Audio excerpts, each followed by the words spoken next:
Good afternoon, guys. All right, so today is day 5 of my 5 days of self-care tips and techniques for you. Like I said yesterday, does not mean I'm going to stop at 5. As I come up with some more ideas, I'll continue to post videos with self-care skills, different therapeutic things that you might be able to try at home.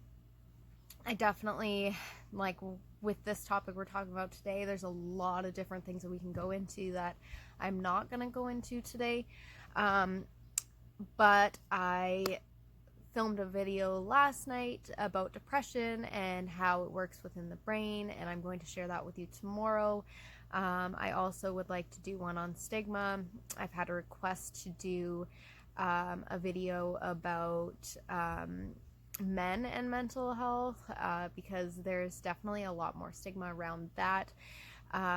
So stay tuned for those videos, and then I'll definitely try to touch on more self-care as we go along. But today, for day 5, we're going to talk a little bit about different breathing techniques you can do, meditation, about building your sanctuary, as well as a technique called grounding, if the video doesn't get too long. So first I'm going to start off with some breathing techniques. So there's 2 that I tend to go to. I find these 2 work the absolute best with my clients as well. I think it's because they're so simple. They don't require a whole lot of thinking.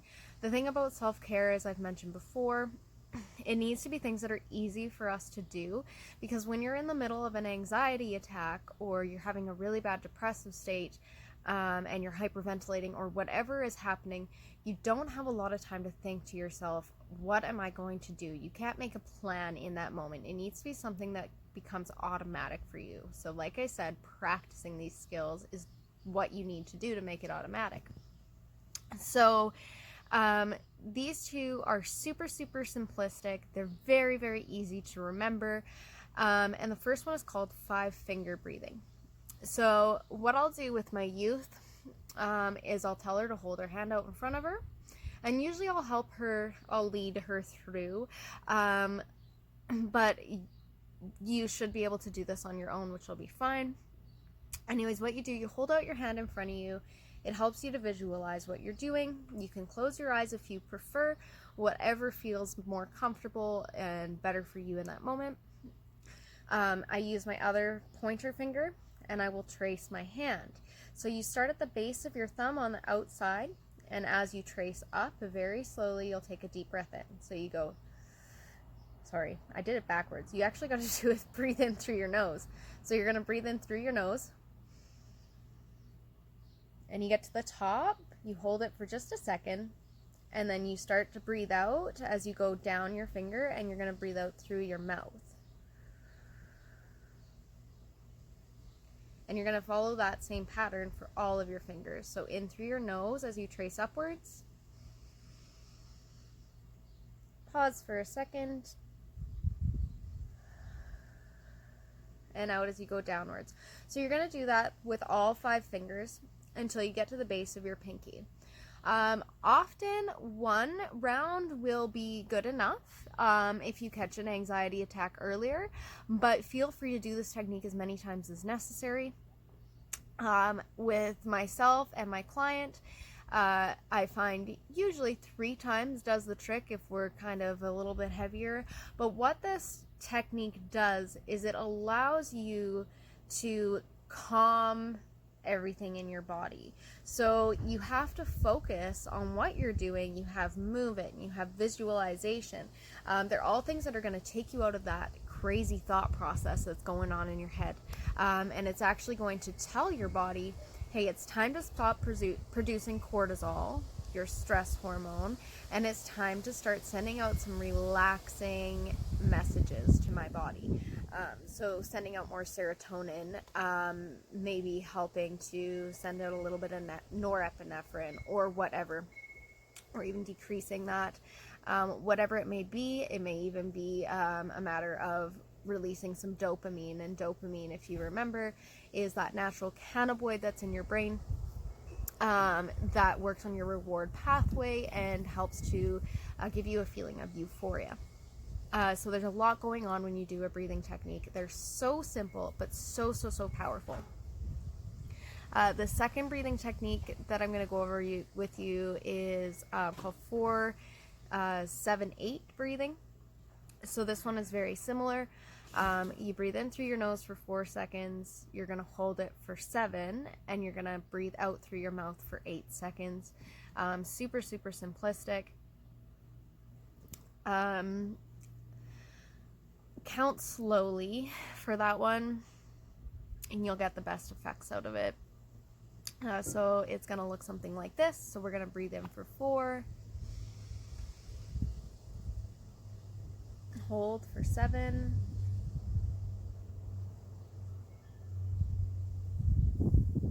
and out for 8.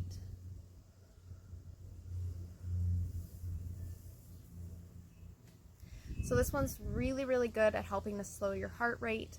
And again, it does all of those really great things that I told you about, releasing dopamine and all that kind of stuff in your brain.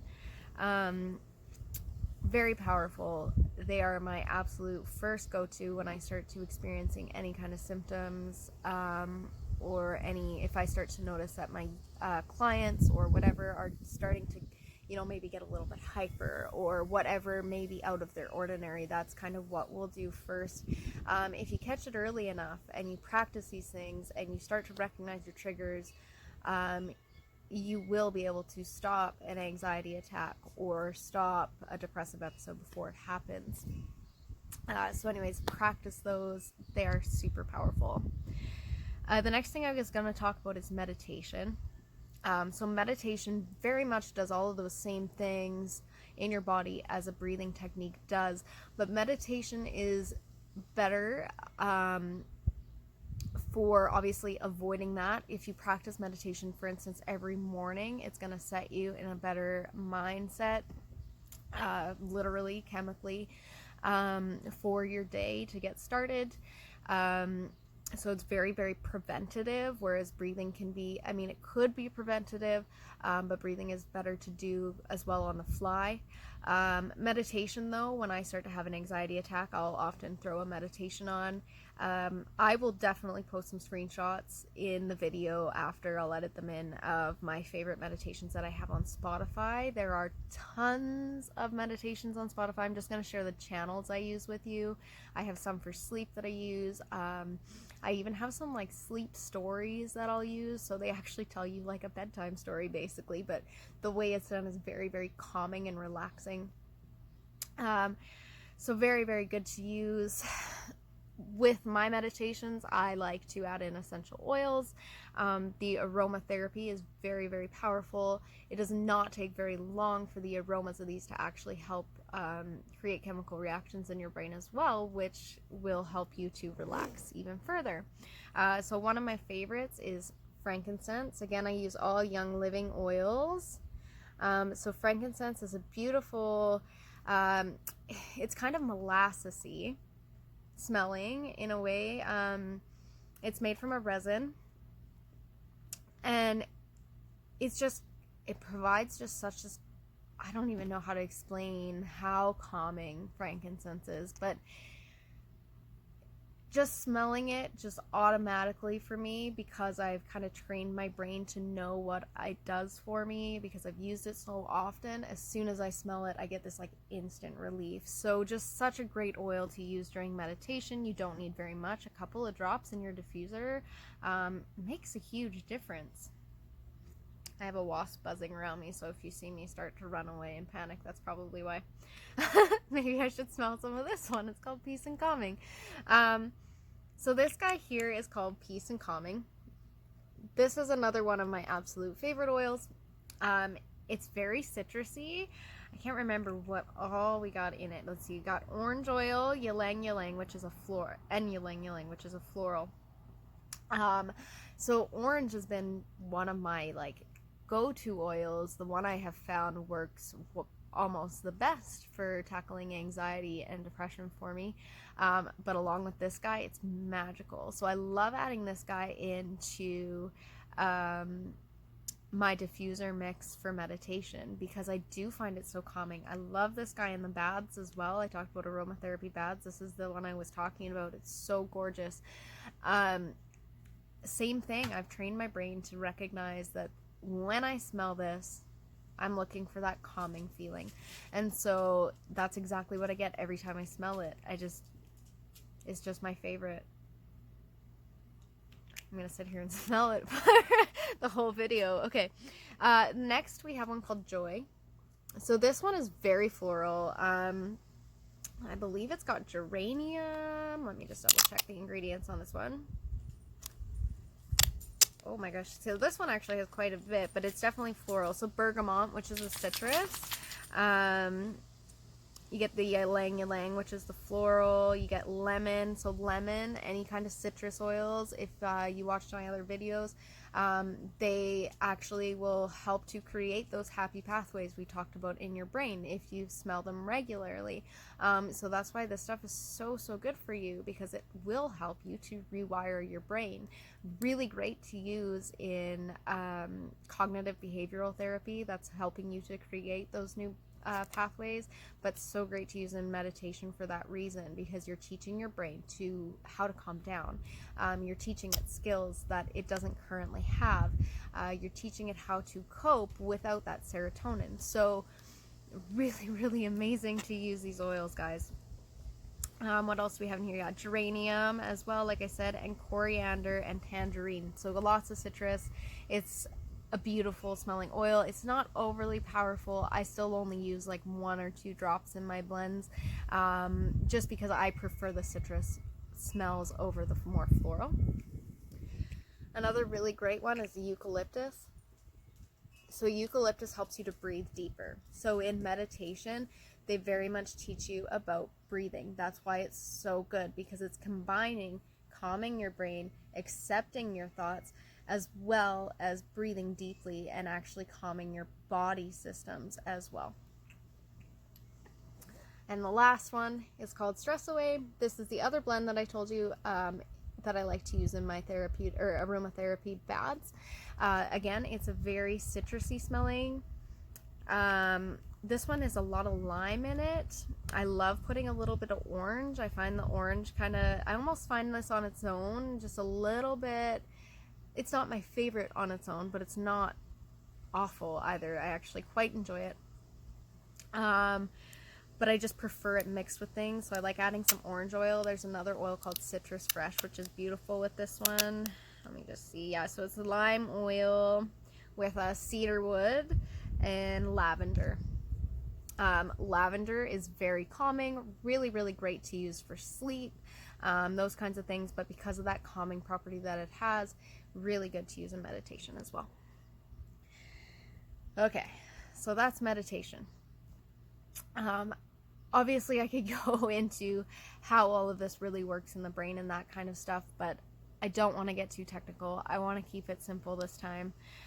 The other thing that I was going to talk to you about is grounding. The video is getting a little bit long. I don't want to get it too much longer, especially because tomorrow's video is about half an hour long. But essentially, grounding is connecting with the earth. So the earth does have electrical impulses. It's scientifically proven. It seems really quirky and whatever to think of it that way, but if you're starting to feel overwhelmed, just connecting with the earth and nature is a really good way to relax. So you can go outside barefoot, stand in the grass for, a few minutes. You could lay in the grass, just whatever you need to do. Just connecting with the physical earth can actually make a huge difference. Your body somehow reacts to those electrical impulses from the earth. So super interesting. There's a series called Proven. They take a whole bunch of scientific evidence and studies, and they talk to a whole bunch of different professionals. It does cost money, but they did a whole segment on grounding, which was really interesting. So if you're interested, you could totally go ahead and look that up. And last but not least is building your sanctuary. So for me, as I've mentioned, my backyard is my sanctuary. My husband and I spent a lot of time out here this year to make this just a beautiful place. We have lots of plants. Don't mind my grass, it needs to be mowed. But we've got a whole bunch of different planters that we've got. So much life back here. Lots of flowers. We spent a lot of time up in the bank, kind of getting it landscaped. Planted a bunch of lavender and calming plants, things that attract, like, hummingbirds, bumblebees. Just kind of have a lot of life back here, a lot of color back here. This is something that I really connect with. It's my personal thing. But when I'm feeling overwhelmed and I come out here, it's quiet. I love the breeze. I love the sun. Like, it's just really, really relaxing to me. So that's why I prefer to come out here. This has become, like I said, my sanctuary. It's my safe place. My place I can go when I feel like I'm super overwhelmed, because out here there's nothing that overwhelms me. So I can focus on everything around me, my surroundings, rather than what's going on in here and letting it overwhelm me. So it's really important to have that space. That space is going to be totally your own, right? It's going to be, what do you enjoy? What relaxes you? Maybe it'll be an art studio. Maybe as soon as you start drawing or painting, maybe that relaxes you. So those kinds of things can happen too. I know I find drawing quite therapeutic, but I find that taking out all of my supplies and stuff, because I don't have a location for it, becomes overwhelming, because then I have to clean it up. So that's why this works for me. So just find your space. Another space in my house is my bathtub, whether or not it's empty or whether or not it has water. I just feel like if I'm having like anxiety or whatever, I can go and lay in my bathtub and it's quiet, and I can pull that curtain and it's just my space and it's small. I feel secure. So I mean, that is a place that I will go to if I need it. And probably what I will do in like the winter or whatever, when I can't necessarily come outside if it's a bit too cold. Anyways, find your sanctuary. So that's gonna be it for today. Like I said, this will not be it for self-care skills. Of course, I'm going to talk to you more about it. There's some really cool techniques. There's one called tapping that I would love to show you later on. Again, I saw that one on Proven. I had heard of it before, but I didn't really understand the science behind it. So learning about that was really interesting, and I'd love to share it. There will definitely be more, but stay tuned for some more educational videos coming up. Like I said, that depression one tomorrow. I really hope you'll watch it. I think it was really powerful. I think it's really important to know what goes on in here, to understand why you're feeling the way you feel. So please check it out tomorrow. Have a beautiful day, guys. I hope you find some happiness, and thank you so much for watching. Don't forget to subscribe to the channel. You'll get notifications whenever I post new videos. And remember to share them to do your part in helping to end stigma. And you never know who you could be helping by sharing these videos. There's a lot of people with mental health that have not come forward that might benefit from learning some self-care skills and watching these. Anyways, have a great day.